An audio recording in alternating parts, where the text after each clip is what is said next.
James Savundra back alongside me to chat us through the latest deals. Let's start off with Manchester United and an outgoing, James. Yes, Andre Onana is going back to Trabzonspor. Manchester United have confirmed that in the last few minutes. He's going on another loan spell. He enjoyed a really successful loan spell last year in Turkey at Trabzonspor. They finished third. They won the Turkish Cup as well. Onana played 40 times for the club, and there were no conversations, despite the fact he impressed in Turkey, about him coming back in pre-season and competing with Senna Lomans, who is now the outstanding number one choice for United in terms of goalkeepers. So Onana, it's been arranged very early in this transfer window, will return to Turkey for another season, and when he returns after that, there'll be 1 year left in his contract. So it looks like United have found the best solution in this transfer window, though of course long term they'd like to get some money for him next summer if they can, before he leaves as a free agent in 2 years' time. Yeah. In terms of income, of course, last summer, United were focusing top end of the pitch, the likes of Bowen and Cunha, but the focus seems to really be on midfield this summer around. So who are the options they're looking at, James? That is the priority for Manchester United in this transfer window, a midfielder. They're already going to get one in the form of Ederson from Atalanta. That will be confirmed as soon as Brazil go out of the World Cup. But Aurelian Tchouameni, Alex Scott... Or win it. Or win it.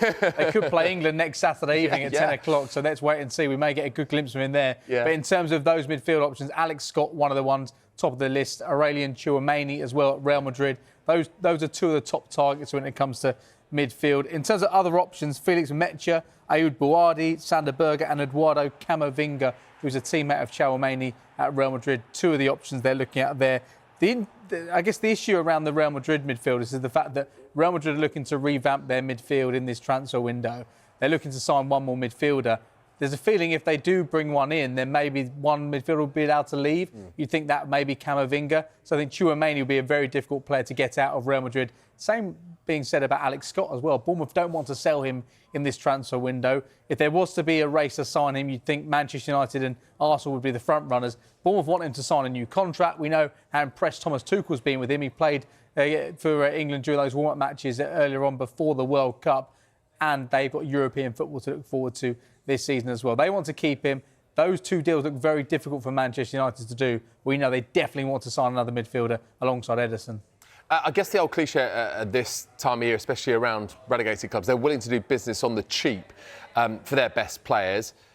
West Ham keen to avoid that, though, and we know that there's plenty of players there of interest. So what can you tell us, especially around these two? I think we need to give West Ham plenty of credit for getting £85 million from Matheus Fernandez. A brilliant start to the transfer window for them in terms of recouping some money. Here are two players who are likely to be top of the agenda. Manchester United see Somerville as one of the top left-wing options.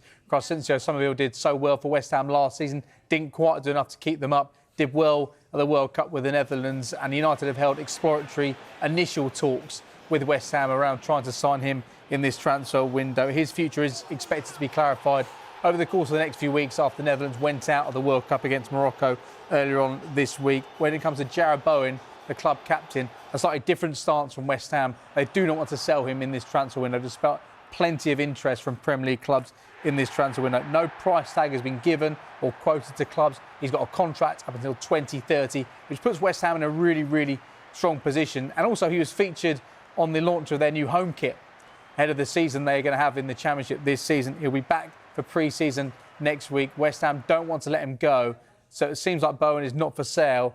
Somerville, it looks like there is interest across the Premier League. Manchester United, one of the clubs looking to sign him. At the same time for Manchester United, they got Marcus Rashford back at the club. Barcelona didn't take the option to buy him permanently. I don't think United would consider another loan spell for him.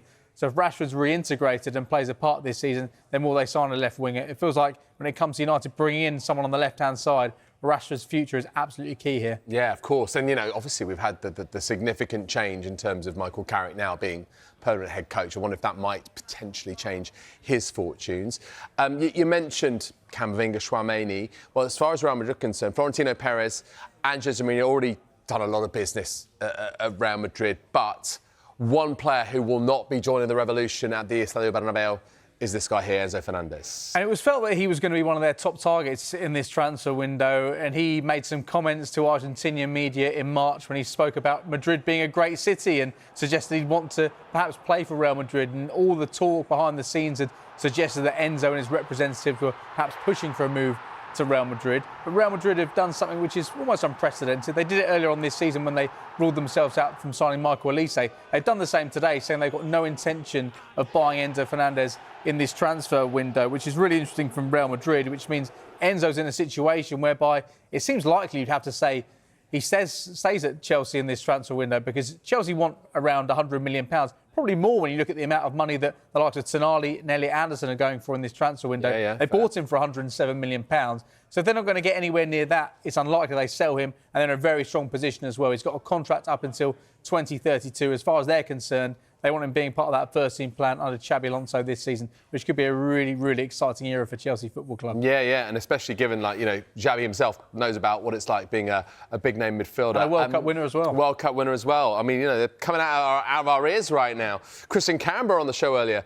Let's talk Spurs, and we're expecting news to come out in the next few days on Sandro Tonali, but the headline today, a midfield departure in the shape of Joao Palhinha, a man who produced some clutch moments for Spurs in the last season. Yeah, he may go down as a Spurs legend, considering what he did in the last few weeks of the season. He scored the winner against Wolves, which got them back on track, and scored that goal which you're about to see against Everton, which ensured Spurs remain a Premier League club. Last summer, Spurs brought him on loan from Bayern Munich. They had the option to buy him permanently. At the end of the season, Roberto De Zerbi said 100% in terms of wanting to keep Joao Palhinha.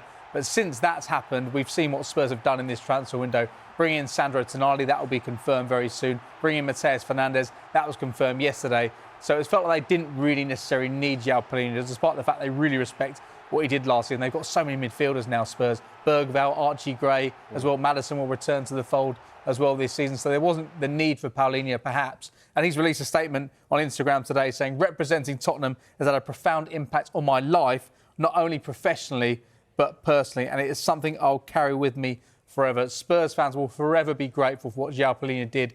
He's laid the foundations for what they've done this summer in terms of really attacking this coming season under Roberto De Zerbi. So they owe him a huge amount of gratitude. And it looks like, it's our understanding, he's likely to move to Sporting in Portugal, his former club.